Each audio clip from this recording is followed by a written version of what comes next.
나눔가족 여러분 반갑습니다. 오늘 본문은 다니엘이 본 환상을 천사 가브리엘이 해석해주는 말씀입니다. 그런데 수대양과 숫염소에 대한 환상에 대해서는 아주 짧고 간단하게 해석해줍니다. 하지만 한 작은 뿔에 대해서는 아주 자세하고 길게 해석해줍니다. 역사적으로는 당시에 세계를 제패했던 페르시아의 고레스나 또 그리스의 알렉산더 대왕이 훨씬 비중 있는 인물입니다. 그들과 비교하면 안티오쿠스 4세 에피파네스는 유명세에 있어서나 존재감에 있어서 앞에 사람들과 비할 바가 못 됩니다.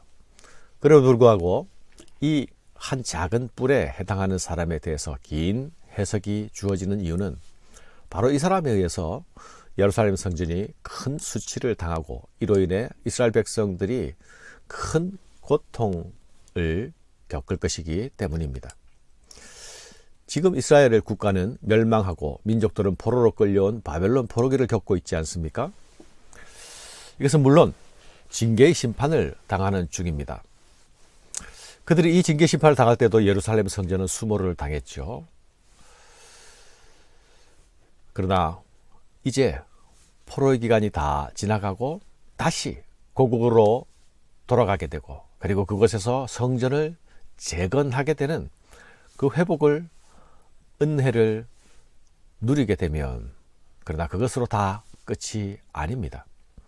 회복된 성전은 다시 짐승에 의해서 짓밟히는 일이 일어나게 될 것이라는 것입니다.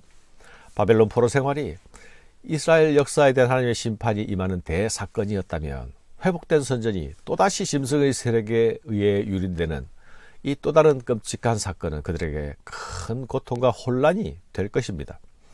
그러나 여러분, 하나님은 이스라엘에게 이런 일들이 일어나는 것을 허락하셨습니다. 이제 이스라엘은 그 허락된 고난을 인내로서 견디고 이겨내어야 합니다. 견디고 이겨내어야 비로소 이스라엘은 오시는 메시아를 맞이할 수 있게 될 것입니다.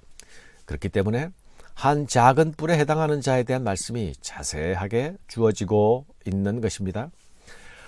가브리엘은 이 해석을 주면서 이 일들이 정한 때의 끝, 곧 마지막에 관한 이야기니 반드시 깨달아 간직하라 라고 말하고 있습니다. 이런 일을 겪게 될 때에 하나님의 계시의 말씀을 기억하고 간직한 자들이 인내하며 견딜 수 있게 하기 위함입니다. 계시록의 말씀도 반드시 속히 될 일을 알려주시면서 보라 내가 속히 오리라 약속하시지 않습니까? 이 계시의 말씀을 붙들고 간직하는 자만이 짐승의 세상을 이겨나갈 수 있음을 우리는 기억해야 하겠습니다. 사랑하는 여러분, 다니엘은 환상을 보고 그 뜻을 알고자 했습니다. 그때 다니엘 앞에 사람이 아니되 사람 같은 모습을 가진 천사가 나타났습니다. 그리고 어떤 사람이 천사에게 지시하는 음성을 듣습니다. 가브리엘아, 이 환상을 이 사람에게 깨닫게 하라. 천사에게 지시를 내리는 이 음성은 누구일까요? 분명 예수 그리스도였을 것입니다.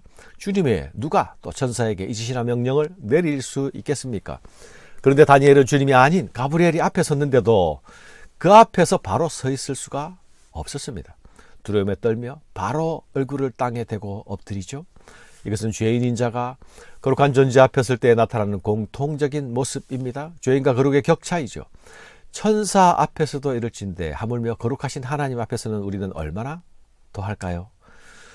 그가 내게 이르되 인자야 깨달아 알라. 이 환상은 정한 때의 끝에 관한 것이니라. 이 환상은 세상의 종말에 대한 환상이 아닙니다.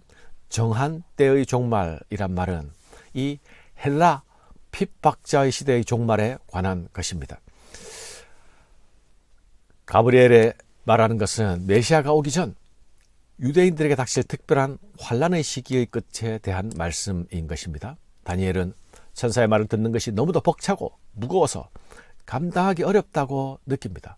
그가 내게 말할 때에 내가 얼굴을 땅에 대고 엎드려 깊이 잠들매 그가 나를 어루만져 일으켜 세우며 천사의 존재감에 눌리고 말씀의 무게에 압도되어서 얼마나 견디기 힘들었는지 그는 그만 의식을 잃고 맙니다. 그때에 천사 가브리엘이 그를 어루만지면서 다시 일으켜 세웁니다.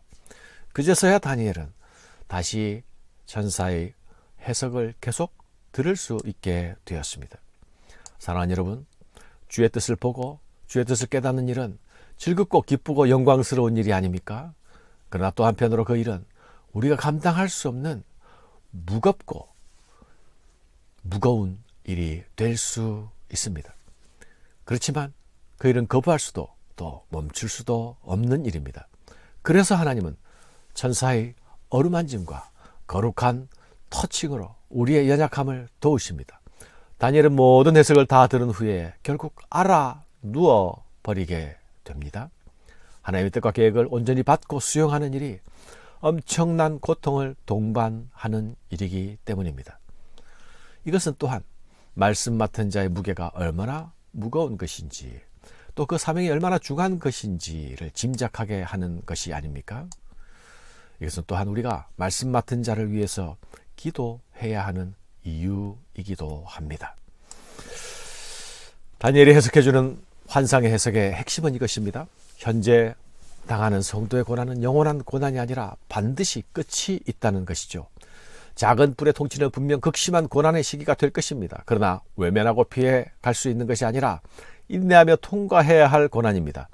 뿔의 형통을 보면 모든 것이 자신이 원하는 대로 마음먹은 대로 다 되어가는 것처럼 보입니다. 속이는 대로 속아 넘어가고 치는 대로 모두 멸망당합니다. 그러나 그는 사람의 손으로 말미암지 않고 깨어지게 될 것입니다. 자신의 강성함을 믿고 교만하여져서 여호와 하나님을 인정하지 않는 자의 결국 그 멸망을 당할 것입니다. 사랑하는 여러분, 아무리 강한 권세라도 하나님이 허용한 것이 아니라면 일어설 수 없습니다. 그러나 또 하나님이 거두시면 아무리 강한 권세라도 사라지고 말 것입니다. 그러니 이러한 사실 앞에서 하나님의 백성들은 어떤 자세와 태도를 가져야 하겠습니까? 짐승의 지배에서 짐승으로부터 독립하기 위해서 칼의 힘을 길러야 하겠습니까? 아니면 하나님께로 돌아가서 오직 하나님을 의지해야 하겠습니까? 이것은 실제 작은 뿔 에피파나스 왕의 시대에 이스라엘이 당면하고 고민했던 문제이기도 합니다. 또한 예수님 당시 로마 지하에 있던 이스라엘의 고민이기도 했죠. 이것은 또한 여전히 짐승의 제국을 살아가는 우리가 하게 되는 고민이기도 합니다.